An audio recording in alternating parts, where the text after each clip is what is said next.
Today on Ballistic Barbecue, I'm going to be cooking up on the Sunterra Pro Series Argentine grill an Argentine delicacy called bife de chorizo. Let's get going. So when I first heard the words bife de chorizo, I was thinking it was a dish, like it was an actual recipe. In reality, it's a cut of meat. I'm going to show you that cut of meat in just a bit, but first we're going to kick this off with a seasoning. Start off with some salt, and I'm using kosher salt. Now, as I was researching this, watching some videos of folks in Argentina cooking up this cut of meat, some of the cooks were using just salt and pepper. Others were using more of a blend of herbs, spices, and salt. That's where I'm going. So again, salt, chili powder, paprika, and I have here dried red chili flakes, dried oregano, garlic powder, onion powder, cumin, and cinnamon. Let's mix this up. There we are. Now let me show you that chunk of meat. So this is the bife de chorizo. Again, it's a section of the whole strip loin, and this is the way they sell it in Argentina. This piece of meat actually came from Argentina, and it was sent to me by a company called Gastro Market, and I've really been enjoying trying out these Argentine cuts. So I'll have a link down below. It's pretty amazing stuff, and it's, you don't have to worry about any hormones or anything like that being added. But we're basically cooking up New York strip. Now, there are two ways that the Argentines will prepare this. They'll butterfly this cut open, or they'll stake it out, which is what I'm going to do.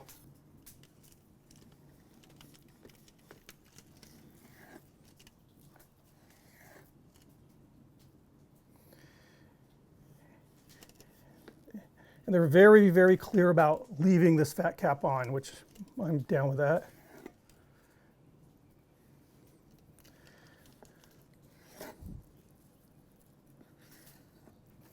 And here's what we're dealing with. So now we're going to apply that seasoning.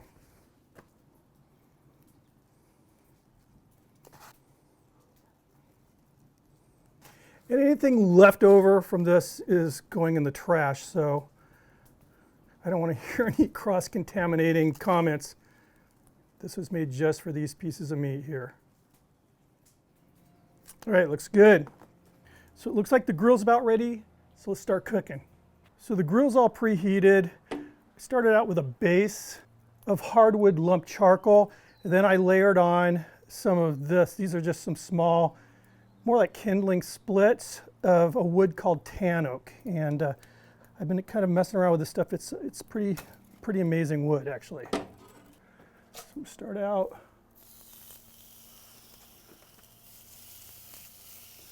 Pretty thick, like at least 2 inches thick here.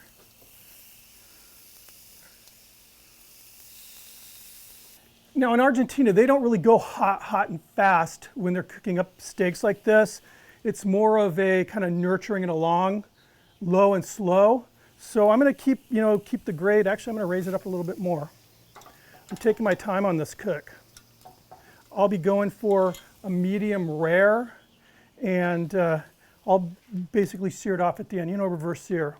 So while these steaks are cooking here at the lower temperature range, I'm going to attempt, and this may be a huge catastrophe and I may regret trying this, but I'm going to attempt to make a classic Argentine appetizer called provoleta. I have here a round of provolone cheese, and you can see that it has kind of a darker color. It's not that white that we're used to with provolone. The reason is I let this sit out uncovered in the refrigerator to ripen. Now, one of the videos I watched when they did this, because there's a few ways. One way is cooking this in a cast iron skillet, which is the safe way, which I probably should be doing. But the other way, the more traditional way, is to cook it actually on an open grill. And you can put flour on the top to create a crust, or again, The more traditional way is to allow this to ripen, get that kind of a waxy crust, I guess, on it, and grill it directly on the grill just like this.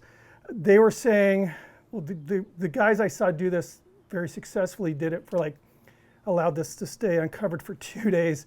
Mine was overnight, so I may be in for a catastrophe here, but it's a chance I'm willing to take.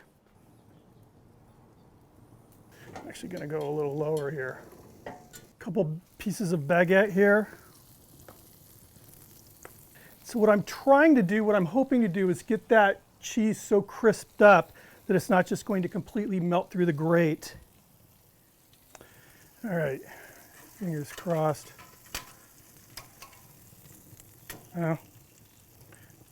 Started with a nice crust, so I'm wondering if I would have went the burger flip route instead. See, this is what I want on top of the cheese here. Not giving up. All right, let's see how this works out.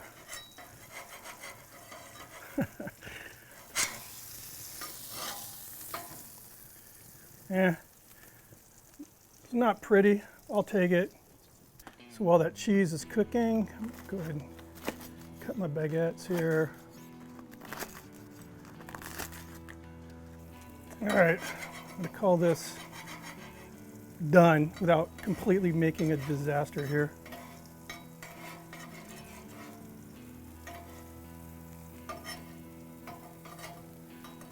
It'll taste good at least, right?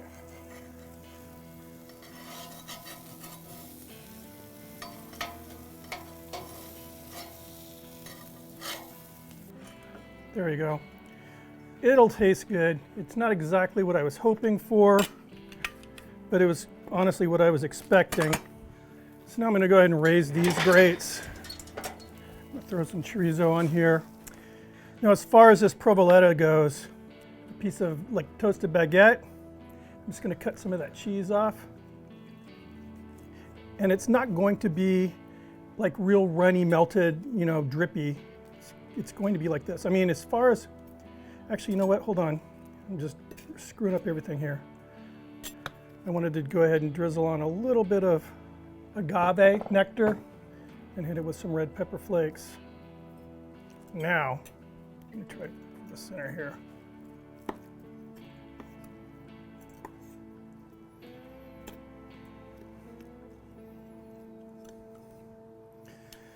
I honestly believe had I went 2 days with this uncovered in the fridge, it would have been right where I wanted it to be.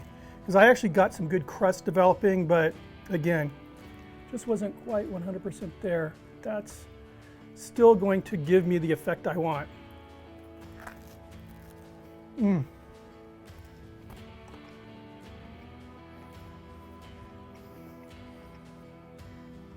This is really good. Just give these guys a flip. Again, we're going nice and gentle here with this cook. And I'm targeting 125 degrees Fahrenheit internal before I pull them. Allow them to rest a little bit. Then we'll sear these guys off. They are looking good though. Look at that, even that first flip, they're getting some really nice color. All right, so just a few seconds ago, I took a reading with my thermopin here.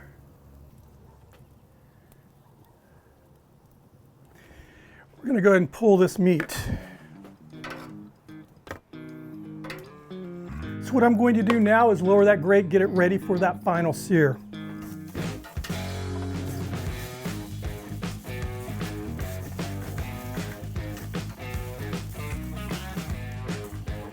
All right, while these steaks rest, we're going to grill up a side dish. Raise this just a little bit. All right, I have 2 tomatoes that were cut in half. Add a little bit of extra virgin olive oil.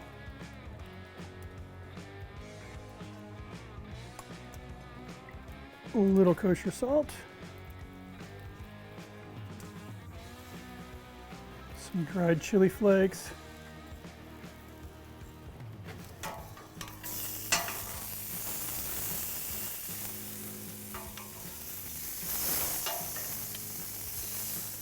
Okay, everything is done and we are ready to try out this Argentine, heavily protein-laden feast. So here's one of those steaks.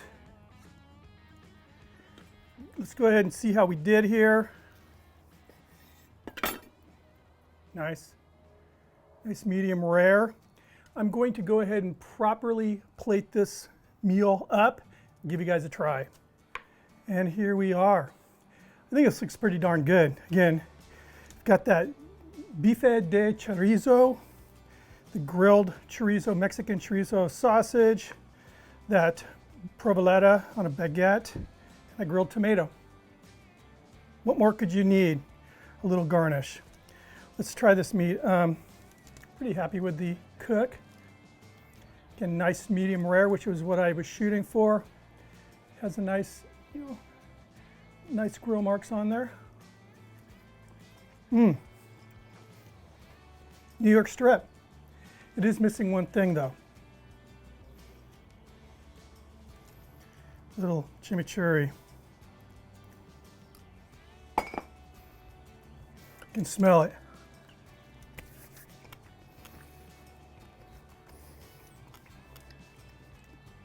Good stuff. This Argentine beef, it's killer. Wow. I'm telling you, chimichurri makes the difference. Very happy with this cook. Lessons learned on the provoleta. I mean, still tastes good. Just, again, I know, just having experienced this, had I allowed that cheese to set out a couple days instead of a few hours, I would have got the results I really wanted. The Argentine grill, what can I say?